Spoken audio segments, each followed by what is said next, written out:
कामधेनु ने कहा कि हे ब्रह्मर्षि, क्या एक ब्राह्मण के बल के सामने क्षत्रिय का बल कभी श्रेष्ठ हो सकता है? आप मुझे आज्ञा दीजिए, मैं एक क्षण में इस क्षत्रिय राजा को उसकी विशाल सेना सहित नष्ट कर दूंगी। कोई अन्य उपाय न देखकर वशिष्ठ जी ने कामधेनु को अनुमति दी।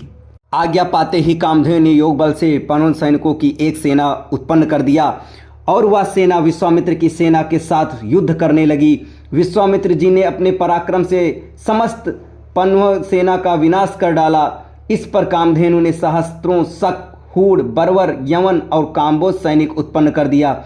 जब विश्वामित्र ने उन सैनिकों का भी वध कर डाला तो कामधेनु ने मारक शास्त्रों से युक्त अत्यंत पराक्रमी योद्धाओं को उत्पन्न किया, जिन्होंने शीघ्र ही राजा विश्वामित्र की सेना को गाजर मूली की भांति काटना आरंभ कर दिया।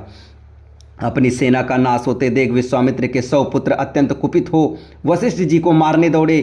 परिणाम यह हुआ कि वशिष्ठ जी ने उनमें से एक पुत्र को छोड़कर शेष सभी को भस्म कर दिया। सेना तथा पुत्रों के नष्ट हो जाने से विश्वामित्र बड़े दुखी हुए। अपने बचे हुए पुत्र का राज तिलक कर वे तपस्या करने के लिए हिमालय की कंदराओं में चले गए। वहां पर उन्होंने कठोर तपस्या की और महादेव जी को प्रसन्न कर लिया।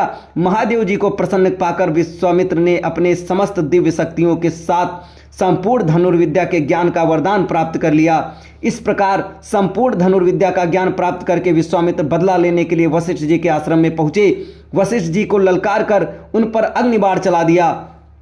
अग्निबाण से समस्त आश्रम में आग लग गई और आश्रमवासी भयभीत होकर इधर उधर भागने लगे। वशिष्ठ जी ने भी अपना धनुष संभाल लिया और बोले कि मैं तेरे सामने खड़ा हूं, तू मुझ पर वार कर। आज मैं तेरे अभिमान को चूर चूर करके बता दूंगा कि छात्र बल से ब्रह्म बल क्षेत्र श्रेष्ठ है। क्रुद्ध होकर विश्वामित्र ने एक के बाद एक आग्नेयास्त्र, वरुणास्त्र, रुद्रास्त्र, इंद्रास्त्र तथा पशुपतास्त्र एक साथ छोड़ा, जिन्हें वशिष्ठ जी ने अपने मारक अस्त्रों से मार्ग में ही नष्ट कर दिया। इस पर विश्वामित्र ने और भी अधिक क्रोधित होकर मानव, मोहन, गांधर्व, जूंभर, दारुण, वज्र, ब्रह्मपास, कालपास, वरुणपास, पिनाक, दंड, पैसाच, क्रौंच, धर्मचक्र, कालचक्र, विष्णुचक्र, वायव्य, मंथन, कंकाल, मूसल, विद्याधर, कालास्त्र आदि सभी अस्त्रों का प्रयोग कर डाला।